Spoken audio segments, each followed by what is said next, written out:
Welcome today's lecture. Last time we have seen about groups and some of its properties, examples. Today we are going to see about homomorphisms. So what is homomorphism? Homomorphism is nothing but it is a function from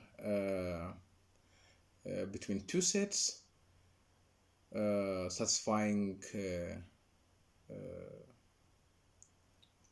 some properties. So let's define what homomorphism means. Let G and H be, here as you can see, let G and H be semigroups.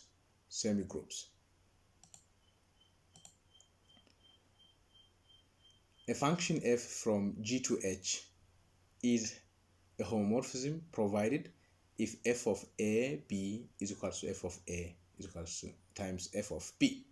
So formally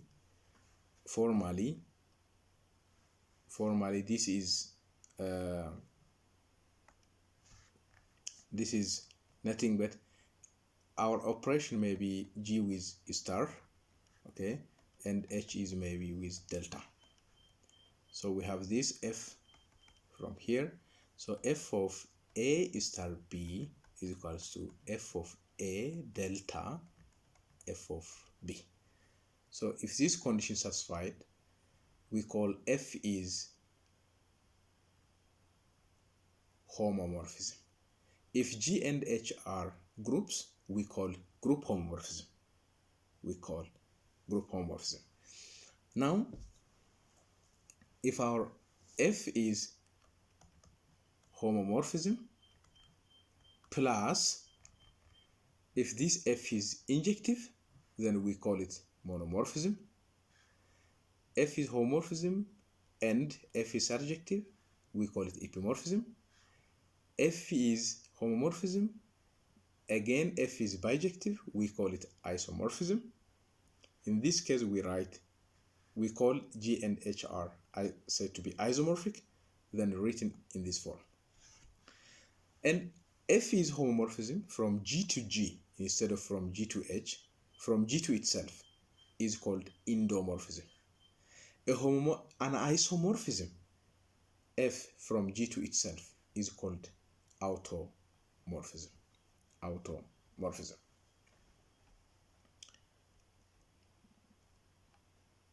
Then what's the properties of this homomorphism? You see, we have group homomorphism from G to H, you see, group homomorphism. Then always the image of the identity element of G under this map is the identity in H, the identity of H, always. And not only this one, we have an element of G, then the image of A inverse under this map F is f of A the whole inverse, So clearly here, if you see, we know that identity with identity is identity. So I put G here, identity for G. So this is EG. This implies apply both sides f of EG is equals to f of EG. But f of EG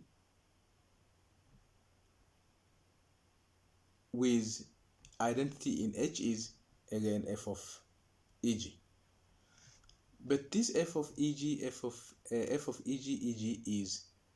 f of EG, which is equal to f of EG by EH.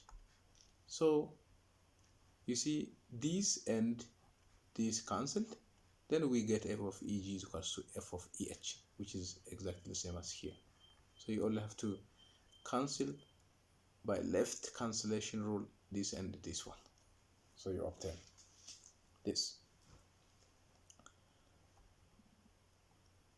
So the second is also can be easily proved. So it's already proved, so you can check.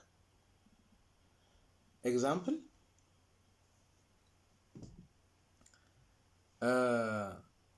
part A, it says we have f map from Z to Zm defined by this is an epimorphism of additive groups. What does it mean? Epimorphism means homomorphism plus surjective onto map. So to see this, for any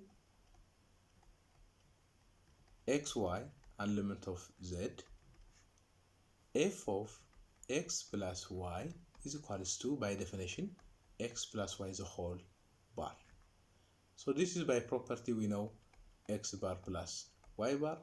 This is f of x plus f of y. Therefore, f is a group homomorphism. Then for any x bar element of Zm, there exists x element of integer such that f of x is equal to x bar, which means surjective or onto. Therefore, f is an epimorphism. So let's see part C. G is the set of all 2 by 2 matrices whose entries are real number and such that the determinant of this matrix must be different from 0. And what is H? H is the set of real number without 0. Now we define a map F from G to H, which sends each matrices to determinants of A. Now we want to show it's a group homomorphism. It's a group homomorphism.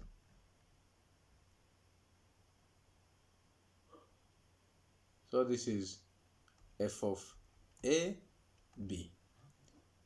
You see, determinant of A different from 0, determinant of B different from 0. Okay. This is equals to determinant of AB. Now,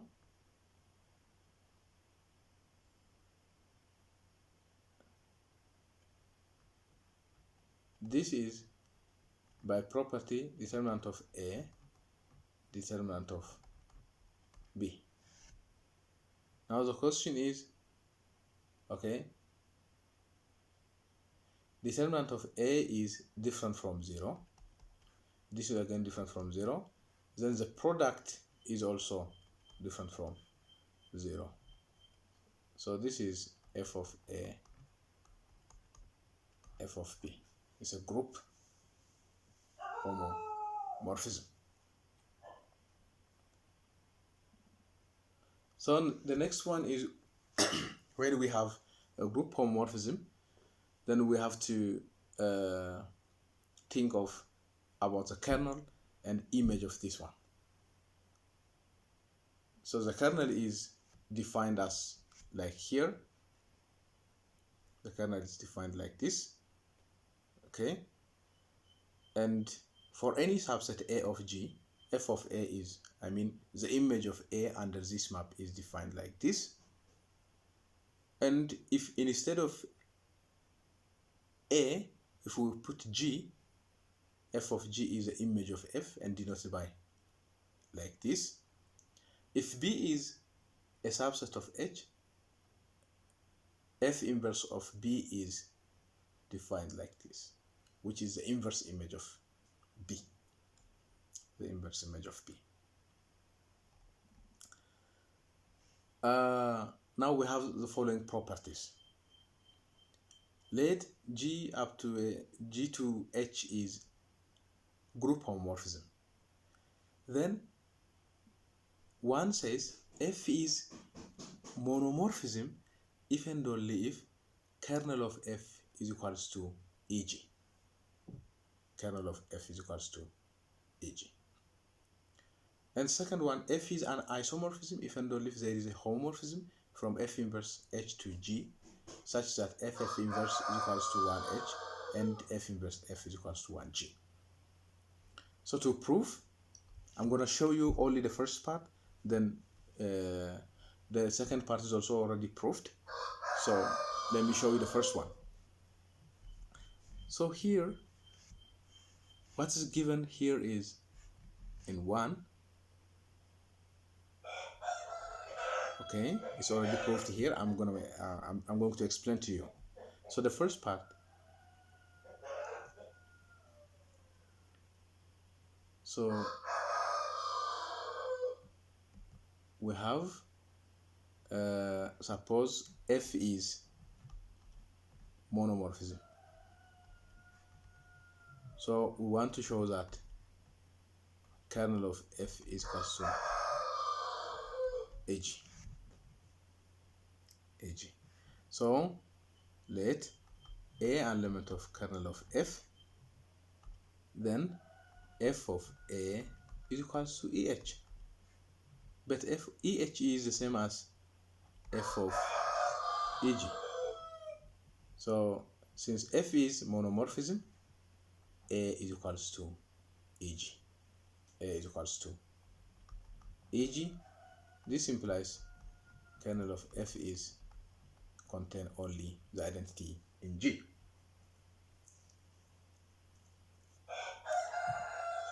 Okay.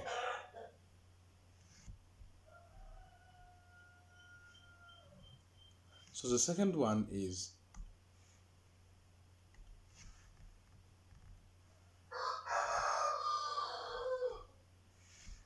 so the second part is the converse. Is a converse. So this converse says now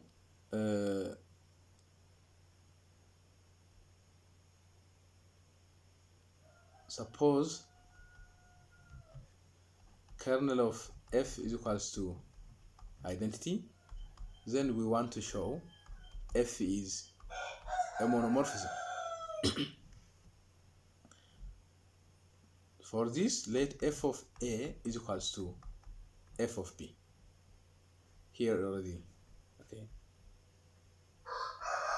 So this is F of A, F of B the whole inverse, F of B, F of B the whole inverse. So this guy here is identity in H. But this is F of AB the whole inverse, which is equals to EH. This implies kernel of F. But kernel of F is identity in G implies AB inverse is equals to this. So this equality shows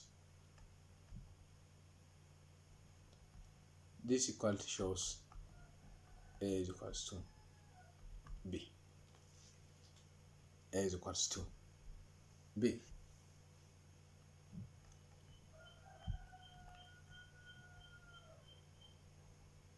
So the next theorem says, the next definition says, now subgroup of a group G. So we call a non-empty subset H of G is a subgroup of G if H by itself a group under the same under product in G. Under product in G. I mean, when we use the same operation in G to H, it has to satisfy the group axioms. Example, every group is a subgroup for its own subgroup. G is a subgroup of G. And the identity group is a subgroup of G. But if H is a subgroup of G, and if this H is different from G and the trivial group, then H is called a proper subgroup of H. A proper subgroup of H. proper subgroup of H.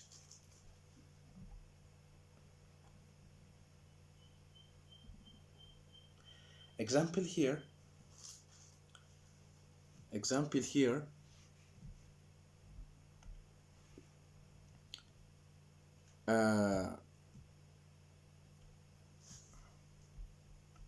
this NZ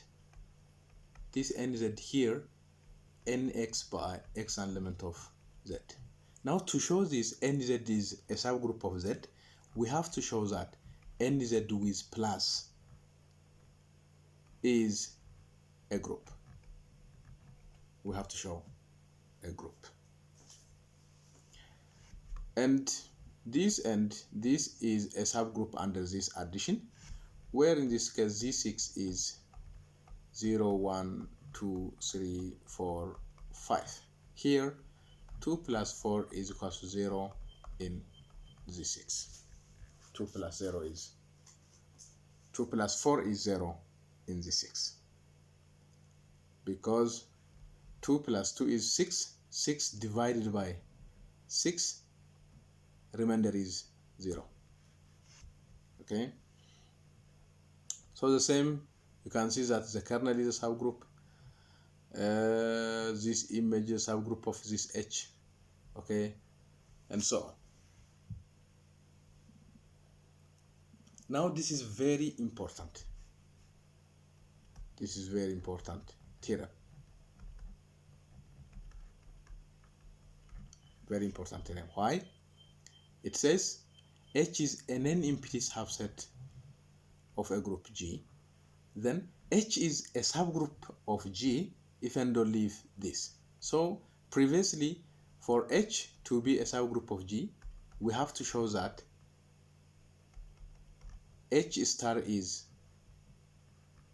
a group of, okay, a group. H star is a group by itself. Okay, H star is a group by itself. But now, to show H is a subgroup with this theorem, for any A2, AB in H, if we are able to show if AB inverse is an element of H, then this H is a subgroup of G. H is a subgroup of G. H is a subgroup of G. Okay. So the proof is already outlined there. So you can read. Now the next step is take any two group G and H. They are groups. Then G intersection H is again a group. Another one is H1 and H2 subgroup of G implies H1 intersection H2 again a subgroup of G. This is not only limited to H1 and H2, but for any family of groups, subgroups, the intersection is again a subgroup. Now, next what we consider all subgroup of G containing X. Then, intersection of all H, I in index, this is the subgroup generated by H, the subgroup generated by the set X. So the elements of X are generators of subgroup X, which may be generated other sets X and Y with X different from Y. You see, note that here, I need your attention here. Elements of X are the generators of subgroup X, this, which may also generate other elements. Okay? X and Y may be equal with X with different from Y.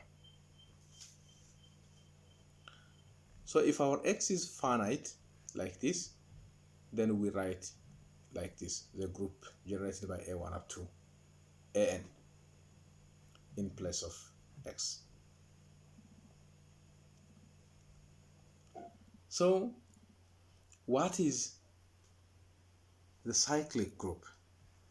You see, if we have G generated by finite element A1 up to N, for each AI element of G, G is said to be finitely generated.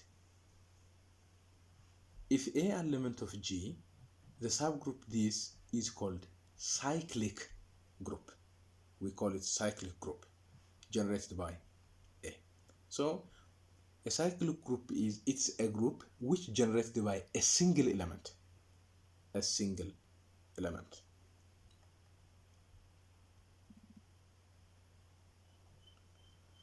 For instance, Z with plus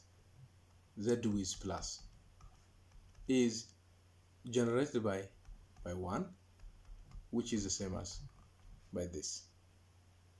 You see, we have seen that this with X different from Y. So exactly this one. See, 1 is different from -1, but both generate Z.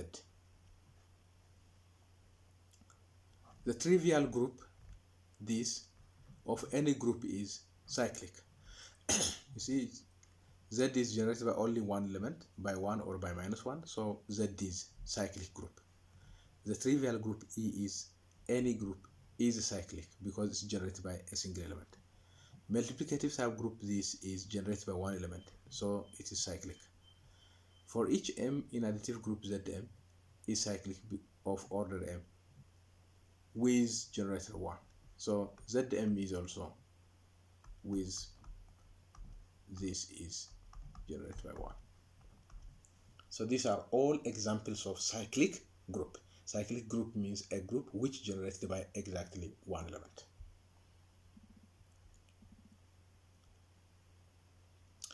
Theorem: if G is a group and X is an NMPT subset of G, then the subgroup X generated by X consists of all finite products. You see, the subgroup X generated by X consists of all finite products A1, N1 up to AT, AI in X and I in Z. In particular, for every A element of G, see, this is equals to N element of Z. So if our G is additive, A is written as NA, where N element of Z. When if G is with plus. Okay, we write like this. Write like this. Now, very important result. Earlier, what we said, if we have any subgroup of G, where I is an element of I, we have family of this, intersection of this HI is again subgroup of G. But the union of this HI, the union may not be a subgroup of G. However, the subgroup generated by union of this HI, I in I, is a subgroup. A subgroup. A subgroup.